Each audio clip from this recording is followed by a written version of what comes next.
SDM साहब अपनी पत्नी के साथ गाड़ी में बैठकर कहीं जा रहे थे। गाड़ी से जा रहे हैं तभी रास्ते में जाम लग जाता है। जाम में जब वो उनकी गाड़ी खड़ी हुई है तो अचानक उनकी नजर एक महिला पर पड़ती है जो अपने ठेले पर सब्जियां बेच रही थी। चेहरा कुछ जाना पहचाना लगता है। जैसे ही उनका चेहरा उनके दिमाग में आता है वो बिना कुछ बोले अपनी गाड़ी से उतरते हैं और उस महिला की ओर बढ़ना शुरू कर देते हैं। जैसे ही महिला एसडीएम साहब को अपने करीब आते हुए देखती है, करीब आते हुए देखकर वो अपना चेहरा अपने दुपट्टे से ढक लेती है। लेकिन जैसे ही एसडीएम साहब उसके सामने जाते हैं और जाकर कहते हैं कि सोनम, अपना चेहरा मत छुपाओ, मैं तुम्हें पहचान गया हूँ। इतना कहना था कि सोनम अपने चेहरे से दुपट्टा हटा देती है और जोर जोर से रोना प्रारंभ कर देती है और हाथ जोड़कर सामने जो एसडीएम साहब खड़े हैं उनसे माफ़ी मांगना शुरू कर देती है और माफ़ी मांगते हुए कहती है कि मुझे माफ़ कर दो, मैंने तुम्हारे साथ अच्छा नहीं किया, मैंने तुम्हारे साथ जो किया शायद उसी कर्मों की सज़ा आज मुझे मिल रही है। इतना कहना था कि एसडीएम साहब भी उसे देखकर भावुक हो जाते हैं। आखिर कौन थी वो महिला और क्यों मांग रही थी वो एसडीएम साहब से माफ़ी? आखिर क्या था उन दोनों के बीच में रिश्ता? कहानी में आगे बढ़ें उससे पहले आपसे एक ही गुजारिश है कि अगर आप कहानी में नए आए हैं हमारे चैनल पर तो चैनल को सब्सक्राइब कर दें, वीडियो को लाइक कर दें और कमेंट में अपनी राय देना ना भूलें और आप कहाँ से हैं ये लिखना भी ना भूलें ताकि हमारा परिवार आगे बढ़ता रहे और हमारा हौसला भी बढ़ता रहे। तो चलते हैं कहानी की ओर। अब जो ये लड़की है सोनम, ये सामने जो एसडीएम साहब खड़े हैं इन्हें देख करके जब बोलती है कि मुझे माफ़ कर दीजिए, मैंने आपके साथ गलत किया, तो अब वो पुरानी ज़िंदगी के बारे में सोचने लगते हैं। दरअसल जो सोनम है वो एक बेहद पढ़ी लिखी लड़की थी और जो ये एसडीएम साहब हैं इनका नाम होता है दीपक।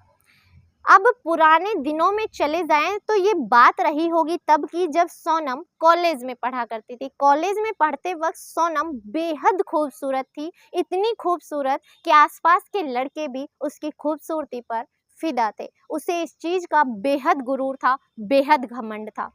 उसे लगता था कि उससे ज़्यादा सुंदर कोई भी नहीं है। उसे अपनी सुंदरता पर बेहद ही गुरूर था। वो अपने साथ की लड़कियों को भी अपने आगे कुछ नहीं समझती थी और लड़कों से तो सीधे मुंह बात भी नहीं किया करती थी। वो जब भी बोलती थी वो कहती थी कि मैं इतनी हसीन हूँ, इतनी सुंदर हूँ, मुझे बिहाने के लिए भी कोई राजकुमार ही आएगा। उसके लिए अपनी सुंदरता देखकर वो जब भी अपने आप को आईने में देखती थी उसका गर्व बढ़ता जाता था। वो किसी के सामने अपने आप को खड़ा देखती थी तो सोचती थी कि ये मेरे आगे कुछ नहीं लग रहा, मैं इससे ज़्यादा आकर्षित और खूबसूरत हूँ। उसे इस चीज़ का घमंड दिन पे दिन बढ़ता चला जाता है। उसे अपनी खूबसूरती पर बहुत ज़्यादा घमंड होता है। दिन बीतते जाते हैं, समय के साथ साथ अब जो सोनम है ये इसकी उम्र होने लगती है और शादी योग्य हो जाती है। अब घर वालों को इसकी विवाह की चिंता सताने लगती है। पिता और भाई इसके लिए रिश्ता देखना शुरू कर देते हैं। तभी एक लड़का होता है दीपक नाम का, जो बेहद पढ़ा लिखा है, सरकारी प्रतियोगिताओं की तैयारी कर रहा है और इकलौता बेटा है। घर परिवार अच्छा है, उसका स्वभाव अच्छा है, वो बिल्कुल भी गुस्सा नहीं करता, बड़ों का मान सम्मान करता है और साथ ही साथ उसके अंदर गुस्से की कहीं पर भी कोई गुंजाइश नहीं है। उसका स्वभाव इतना विनम्र है। जो इसके पिता हैं वो लड़का देखते ही लड़का पसंद कर लेते हैं। परिवार भी बहुत ज़्यादा संपन्न था, अच्छे परिवार का लड़का था और प्रतियोगी परीक्षाओं की तैयारी भी कर रहा था। अब ये भाई और पिता उसका रिश्ता तय कराते हैं। अब घर आते हैं, घर आकर सोनम को बताया जाता है।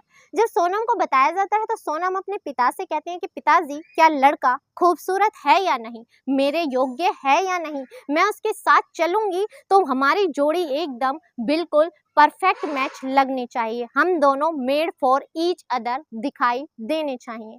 पिता समझाते हैं कि बेटा, बाहरी सुंदरता मायने नहीं रखती, इंसान को उसके स्वभाव से जाना जाता है। उसका स्वभाव कैसा है, वो आपके साथ किस तरीके से पेश आता है, वो आपके साथ आपकी इज्जत करता है या आपका मान सम्मान करता है, यही आपके लिए सबसे बड़ी खूबसूरती है। लेकिन सोनम इस बात से सहमत नहीं होती।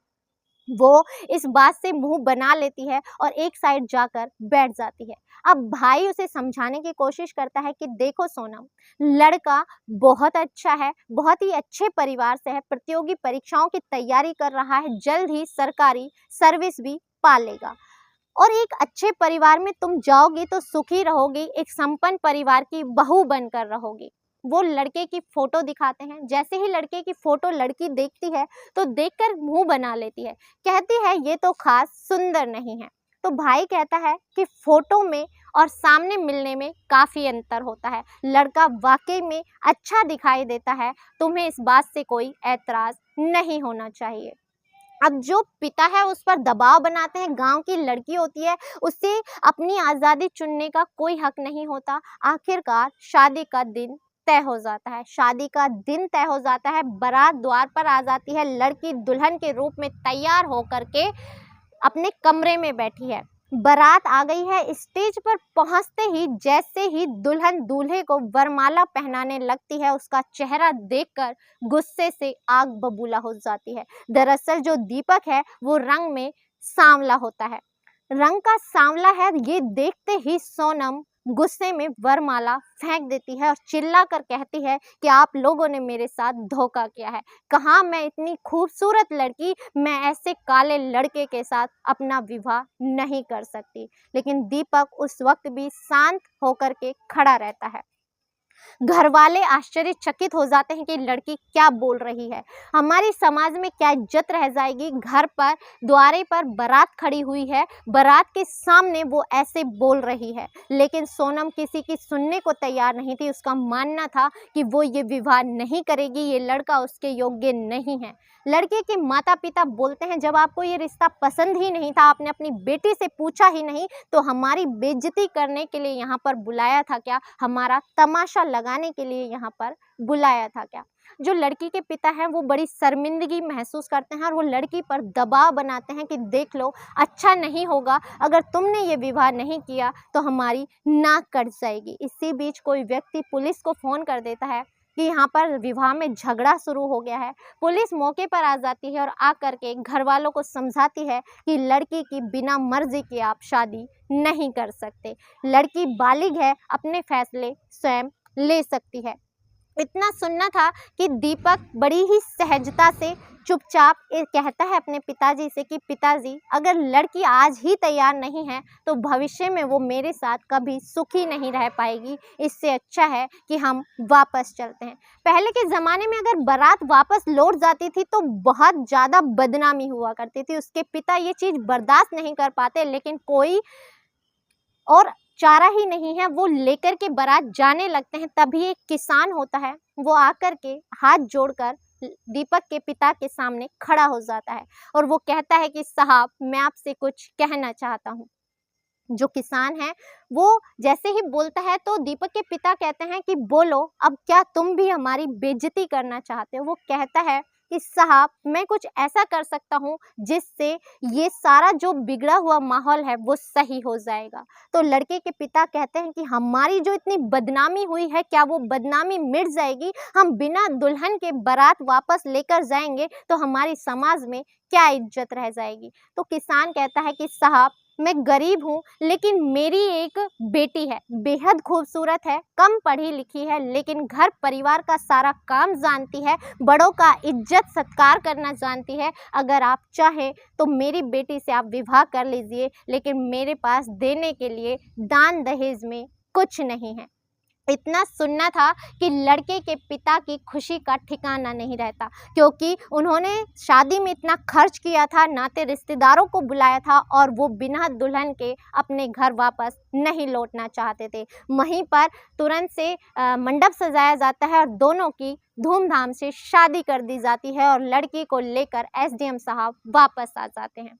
अब यहीं पर जो सोनम है वो जैसे ही रिश्ता टूटता है, अब घरवाले उससे नाराज हैं। घरवालों के नाराज होने के बाद वो वहाँ से जा कर के दिल्ली में नौकरी करने लगती है। अब वो नौकरी प्राइवेट नौकरी कर रही है। प्राइवेट नौकरी करते वक्त ही उसकी एक लड़के से दोस्ती होती है, विशाल नाम के। विशाल देखने में बहुत ही हैंडसम, बहुत ही सुंदर और एक अच्छे रईस घराने का लड़का लगता था। कभी बाइक पर घूमा करता था, कभी अलग अलग कारों में घूमा करता था। वो सोनम को देखकर कभी उसके पीछे जाता था, कभी उससे बात करने की कोशिश करता था। धीरे धीरे दोनों में दोस्ती हो जाती है और दोस्ती कब प्यार में बदल जाती है ये उसे पता भी नहीं चलता। सोनम सोचती है कि मेरी किस्मत कितनी अच्छी है जो दीपक जैसे लड़के से पीछा छूट गया और विशाल जैसा लड़का जो बिल्कुल राजकुमार जैसा है, जैसा लड़का मैं डिजर्व करती थी वैसा ही लड़का मुझे मिल गया। लेकिन जो ये विशाल है वो एक तरह से अपने चेहरे पर एक मुखौटा ओढ़कर घूमा करता था। इसका काम था कि नई नई लड़कियों को अपने प्रेम जाल में फंसाता था, उनके साथ रिश्ते बनाता था, रिश्ते बनाकर उसे दोस्तों के साथ परोस दिया करता था और अच्छी मोटी रकम ऐंठ लिया करता था। इसका काम ही यही था, शराब पीना, जुए खेलना, इन्हीं सारी चीज़ों की उसे लत थी। और वो अपने दोस्तों की गाड़ी उधार लिया करता था, बन ठन के ऐसे घूमा करता था कि मानो बड़े ही रईस घर का बेटा हो। अब ये दोनों प्रेम करने लगते हैं लेकिन वो उसकी सच्चाई नहीं जानती। माता पिता को बताती है कि मैं विशाल से शादी करना चाहती हूँ। घर वाले सोचते हैं कि पहले भी इसकी शादी टूट चुकी है और टूटी हुई शादी, जिस लड़की की शादी टूट जाए उसका विवाह जल्दी से नहीं हो सकता। क्यों ना इसका विवाह इसी से कर दिया जाए। उन दोनों का विवाह कर दिया जाता है। कुछ दिन तक तो सब कुछ सामान्य चलता है लेकिन अब धीरे धीरे विशाल की आदतें सोनम के सामने आना शुरू हो जाती है। वो उसे रोकती है, टोकती है लेकिन वो उसकी बात नहीं मानता। यहाँ तक कि उसे मारता है, पीटता है, उसकी वीडियो बनाता है और अपने दोस्तों को बुलाकर उसकी बेइज्जती भी करवाता है। ऐसे ही वक्त बीतता जाता है और सोनम को एक बच्चा हो जाता है। एक बेटा को वो जन्म देती है लेकिन अब भी उसकी हरकतें नहीं सुधरती। वो घर में जमा रुपयों को भी ले जाकर शराब में उड़ा देता है और अपने दोस्तों के सामने सोनम को परोसना शुरू कर देता है। उसे सिर्फ चाह थी तो सिर्फ और सिर्फ पैसों की, इससे ज़्यादा उसे किसी चीज़ से मतलब नहीं था।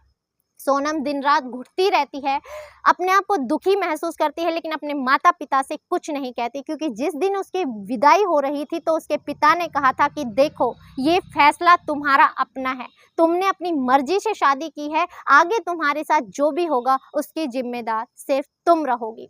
दिन ऐसे ही बीतने लगते हैं। 2 साल के तकरीबन उसे एक और बेटे का जन्म दे देती है लेकिन अब स्थिति सामान्य नहीं है। घर में खाने पीने के भी लाले पड़ने लगते हैं, उसे मारा जाता है, पीटा जाता है और वो अब बहुत परेशान हो जाती है। वो अपने दोनों बच्चों की परवरिश को लेकर बड़ी ही चिंताजनक स्थिति में रहने लगती है। आखिर वो फैसला लेती है कि वो विशाल को छोड़कर अपने बच्चों के साथ कहीं और रहने लगेगी ताकि इनकी परवरिश वो अच्छे से कर सके। उन्हें ले जाती है, किराए का मकान लेती है और उसी शहर में एक थैली पर सब्जी बेचना शुरू कर देती है। सब्जी से उसकी ठीक ठाक आय हो जाया करती थी। 500 से 1000 रुपये वो कमा लिया करती थी जिससे वो बच्चों को अच्छे से पाल रही थी, अच्छे से उनकी परवरिश कर रही थी। और इसी बीच एक दिन एसडीएम साहब वहाँ से अपनी पत्नी के साथ जा रहे होते हैं। जाम लग जाता है और जाम लगने के बाद वो सोनम के पास जाकर देखते हैं तो क्या देखते हैं कि सोनम इतनी बुरी स्थिति में खड़ी हुई है।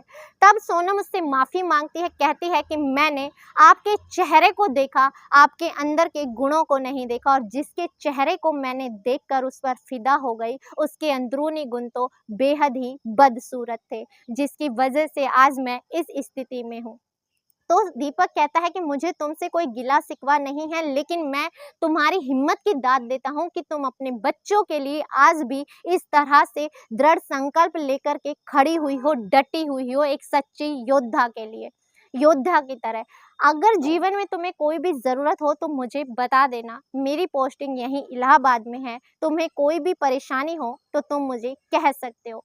सोनम जानती थी कि ये परेशानी उसकी है लेकिन दीपक के ये शब्द सुनकर उसे सहानुभूति सी महसूस होती है। वो अपने आप को ये सोचती है कि शायद कोई सहारा तो है जो उसे ये कह सकता है कि कोई ज़रूरत हो तो कभी मुझे बता देना। इतना कहकर एसडीएम साहब जाकर गाड़ी में बैठ जाते हैं। उनकी पत्नी कहती है कि ये तो वही लड़की है हमारे गांव की सोनम, ये यहाँ पर क्या कर रही है। दीपक उसे सारी कहानी बताता है तो वो भी सुनकर दुखी हो जाती है और सब अपने अपने रास्ते चले जाते हैं। इस कहानी को सुनाने का उद्देश्य आपको दुखी करना, परेशान करना है, आपकी भावनाओं को ठेस पहुंचाना नहीं है, बल्कि आपको सचेत करना है, जागरूक करना है कि बाहरी सुंदरता मायने नहीं रखती। इंसान कितना अच्छा है, कितना गुणी है, उसके संस्कारों पर निर्भर करता है, वो आपका मान सम्मान करता है। इससे ज़्यादा खूबसूरती कोई और नहीं हो सकती। आपका इसको लेकर क्या राय है ये बताना ना भूलें। इसी के साथ इजाज़त दें, मिलते हैं अगली किसी सच्ची घटना के साथ। तब तक अपना ख्याल रखें, स्वस्थ रहें, सुरक्षित रहें। जय हिंद, जय भारत।